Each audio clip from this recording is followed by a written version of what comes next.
It started as an idea over a few beers on a camping holiday. Jason Bake loved military history and wanted to walk the Kokoda Track. His brother-in-law Craig Smith was an experienced trekker, the perfect match for an expedition.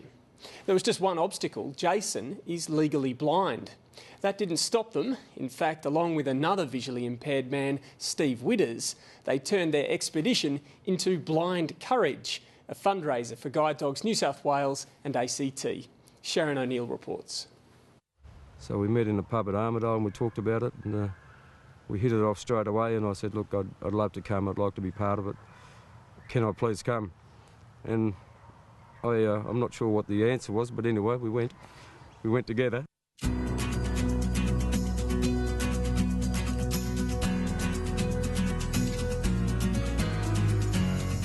The answer from Jason Bake was yes, but it wouldn't have mattered. Steve WIDDERS was determined to return to the place he'd visited a year earlier with an Aboriginal leadership group, a trip cut short due to ill health. I'm not a quitter. I don't give up easily. And I just had a positive attitude and said, I want to go again. We sort of walk in and, hi, this is who we are. What the hell was it like? Just give us a little bit of background information. And yeah, no, Steve was more than forthcoming with any of the questions that we asked, and it was just really good. We just gelled with him straight away. He's just that sort of a bloke. Jason and I made an agreement. We were going to start it together on the first step, literally the first step, and finish on the last step. On the 2nd of June last month, Steve WIDDERS and Jason Bake began the 96-kilometre walk on the Kokoda Track. Both men have lost almost all their eyesight, which made the gruelling journey even harder. It was tough, very tough, no two ways about it. Jason Bake was diagnosed with retinitis pigmentosa 16 years ago. He has only 7% sight, which he will eventually lose. I've had an advantage, I suppose, in the fact that it's been very, very gradual, and I've been able to put in periods of my life where I've been able to adapt to it more readily. On the track, Jason wore a set of headlights, and everyone else in the group wore fluorescent sock protectors to help guide him on the path. Hey, Fletch. On somebody's ankle 2 full steps in front of me, that's my field of view. That's what I can see. And I concentrated on that and that alone for 9 days. And yeah, after about 6 days, yeah, your head was sort of done in pretty well. I'd known him for a long time, but I had little understanding of what it was that he could see. I knew he had problems with his eyes and he'd run into stuff, but I had to learn more about what actually was it that he was seeing and what would I have to be describing to him to make this thing come off. I was very careful about it. During training, back in January, I broke my ankle down on the Crosby Hill, down at Crosby Glen, and that made me be more careful about where I stepped. Steve WIDDERS has a condition known as cone dystrophy.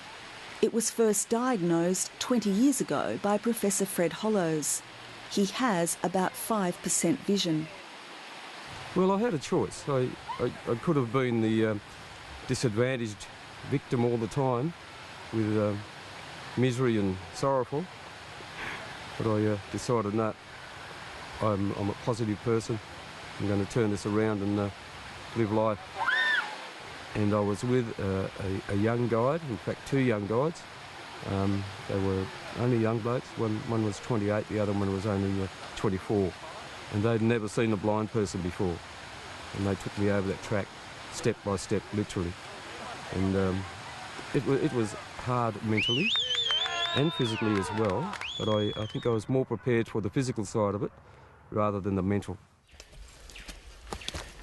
Having to concentrate so hard on that sock protector and listen to the instructions that I was given, because virtually every step was spelt out to me as we went along.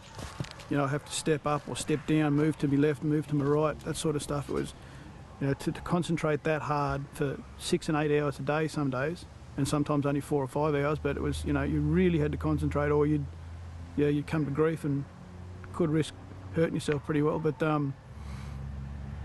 yeah, the work that the sighted guides did for me and my porter was just second to none.